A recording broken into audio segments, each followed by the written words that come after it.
தியானம் 16. ஆத்தும நேசரின் கை 4ஆம் பங்கு. அவர்கள் போஜனம் பண்ணி கொண்டிருக்கையில் தம்முடைய கையில் பிதா எல்லாவற்றையும் ஒப்புக் கொடுத்தார் என்பதையும், தாம் தேவனிடத்திலிருந்து வந்ததையும் தேவனிடத்திற்கு போகிறதையும் இயேசு அறிவித்தார். யோவான் 13ஆம் அதிகாரம் 2-3 வசனங்கள். பேதுரு படவை விட்டிறங்கி இயேசுவினிடத்தில் போக ஜலத்தின் மேல் நடந்தான். காற்று பலமாயிருக்கிறதைக் கண்டு பயந்து அமிழ்ந்து போகையில் இயேசு கையை நீட்டி அவனை பிடித்து, அற்ப விசுவாசியே, ஏன் சந்தேகப்பட்டாய் என்றார். மத்தேயு 14ஆம் அதிகாரம் 29-31 வசனங்கள். இயேசு சிறு பிள்ளைகளை அணைத்து கொண்டு அவர்கள் மேல் கைகளை வைத்து ஆசீர்வதித்தார். மார்க் 10ஆம் அதிகாரம் 16ஆம் வசனம். அவர் அப்பத்தை எடுத்து ஸ்தோத்திரம் பண்ணி அதை பிட்டு அவர்களுக்கு கொடுத்து, இது உங்களுக்காக கொடுக்கப்படுகிற என்னுடைய சரீரமாயிருக்கிறது, என்னை நினைவு கூறும்படி இதை செய்யுங்கள் என்றார். லூக்கா 22ஆம் அதிகாரம் 19ஆம் வசனம். பின்பு அவர் பெத்தானியா வரைக்கும் அவர்களை அழைத்து கொண்டு போய் தம்முடைய கைகளை உயர்த்தி அவர்களை ஆசீர்வதித்தார். போதனை.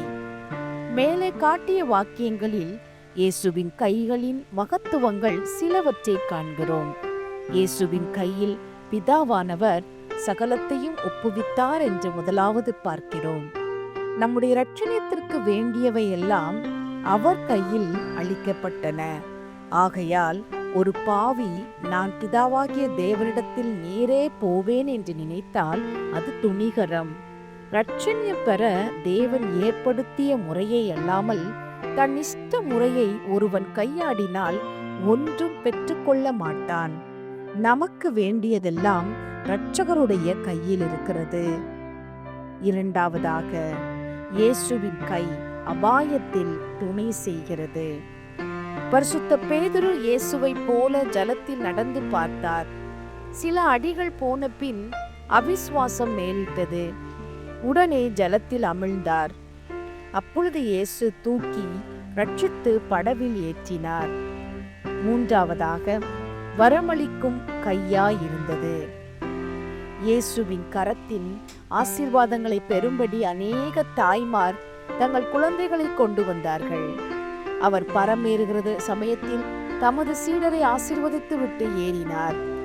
இப்படி அவர் புத்தியுள்ள மனுஷரை தமது திருக்கரத்தை கொண்டு ஆசீர்வதித்தது மாத்திரமல்ல, அப்பத்தை எடுத்து ஸ்தோத்திரம் பண்ணி அதை பிட்டு சீடருக்கு கொடுத்து, நீங்கள் வாங்கி புசியுங்கள், இது உங்களுக்காக கொடுக்கப்படுகிற என்னுடைய சரீரமாயிருக்கிறது என்றும், பாத்திரத்தை எடுத்து ஸ்தோத்திரம் பண்ணி அவர்களுக்கு கொடுத்து, இதிலே பானம் பண்ணுங்கள், இது பாவ மன்னிப்புண்டாகும்படி உங்களுக்காகவும் அநேகருக்காகவும் சிந்தப்படுகிற புது உடன்படிக்கைக்குரிய என் இரத்தமாய் இருக்கிறது என்றும் சொன்னார். இதையே பரிசுத்த ராப்போஜனம் என்று அழைக்கிறோம். அப்பத்தாலும் திராட்சரசத்தாலும் குறிக்கப்படுகிற உள்ளான பங்காகிய இயேசுவின் திருச்சரீரமும் இரத்தமும் நமக்கு என்றும் ஆத்ம போஜனமாயும் பானமாயும் இருக்கும்படி இரட்சகர் தமது திருக்கர பிரதிஷ்டையால் உறுதிப்படுத்தினார். தியானிப்போமா. ஆத்துமாவே கலிகூறு, உன் இரட்சகருடைய கரம் உன் தியானத்துக்கு இன்னும் நீட்டப்பட்டு இருக்கிறது. நான் என் இரட்சகரின் கை மகத்துவங்கள் அனைத்தையும் காணும்படி தயை செய்கிறார். இம்மட்டும் நான் பாராத சில மகத்துவங்களை இப்போது காண்கிறேன். தேவனுக்கே ஸ்தோத்திரம் உண்டாவதாக. திரியேக தேவனுக்கே மகிமை உண்டாவதாக. ஆமேன். பரமபிதாவாகிய தேவன் சகலத்தையும் அவருடைய குமாரனாகிய என் இரட்சகரின் கரத்தில் ஒப்புவித்திருக்கிறார். பிதாவாகிய தேவன் தமது சத்துருக்களை இயேசுவின் பாதத்தின் கீழ் வைத்தார். மனம் திரும்புகிற தம்முடைய பிள்ளைகளை அவருடைய கையில் ஒப்பு கொடுத்தார். தம்முடைய பிள்ளைகளுக்கு வேண்டிய ஆத்தும வாழ்வுகளும் சரீர பாக்கியங்களும் இயேசுவின் கையில் இருக்கின்றன. ஆகையால் ஆத்துமாவே, தேவதயவோ, பாவ மன்னிப்போ, நீதிமானாகுதலோ, பரிசுத்த இருதயமோ, மெய் விசுவாசமோ, மாயமற்ற அன்போ, திட நம்பிக்கையோ, உலகம் தரக்கூடாத மெய் சமாதானமோ, என்னென்ன உன் ஆத்துமாவுக்கு வேண்டுமோ எல்லாம் இயேசுவின் கையில் ஒப்புவிக்கப்பட்டிருக்கிறது. ஆகையால் அவர் கரத்தையே நோக்குவாயாக. நான் இனி ஒன்றுக்கும் கவலைப்படுகிறதில்லை. எனக்கு வேண்டியதெல்லாம் அகப்படுகிற பண்டசாலை இன்னதென்று கண்டு கொண்டேன். எனக்கு வேண்டியதெல்லாம் பங்கிடும் அதிகாரி என் ரூபம் எடுத்து வந்த தெய்வீக இயேசு என்று கண்டேன். இனி நான் என் ரட்சிப்பை அவருடைய திருக்கரத்திலிருந்து எதிர்பார்ப்பேன். நான் என் ஜீவ கால பிரயாணத்தில் செல்லும்போது என் ஆத்துமா கடக்க வேண்டிய துன்பம், துக்கம், பாடு, சாவு முதலான கடலும் சமுத்திரமும் என்னை ஆழ்த்தி தங்கள் பாதாள படுக்கையில் என்னை சேர்க்க மாட்டாது.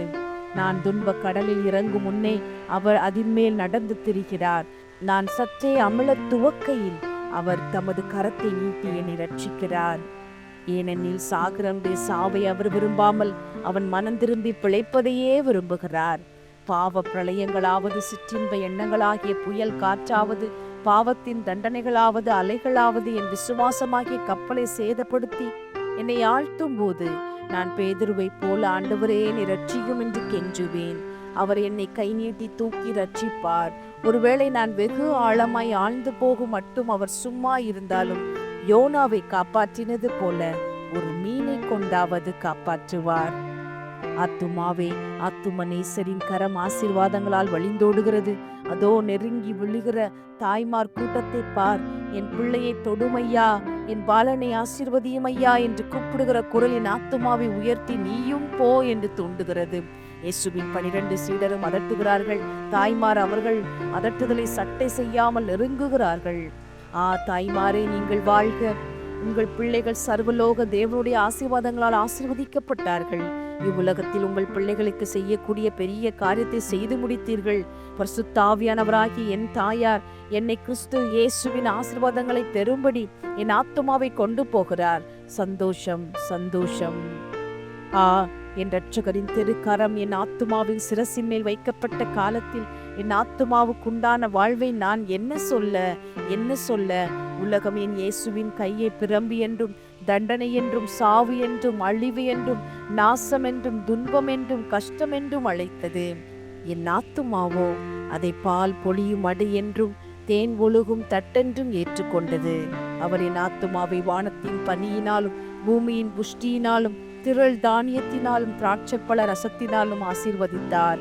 அவருடைய ஆசீர்வாதம் அநாதி தேவனை எனக்கு அடைக்கலமாகவும், அவருடைய நித்திய புயங்களை எனக்கு ஆதாரமாகவும் தந்துவிட்டது. அவர் தமது திருச்சரீரத்தை பானமாக தந்தார். இனி எனக்கு என்ன குறைவு? வானத்தையும் பூமியையும் உண்டாக்கின கர்த்தரால் நான் ஆசீர்வதிக்கப்பட்டவன்.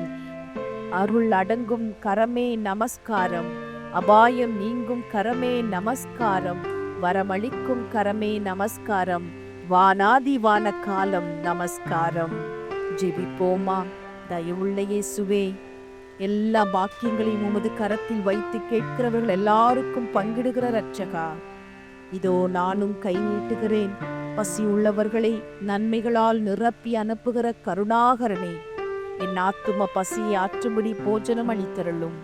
என் ஆத்துமாவுக்கும் சரீரத்துக்கும் உண்டாகும் எல்லா ஆபத்து நின்றும் என்னை விலக்கி காத்தருளும்.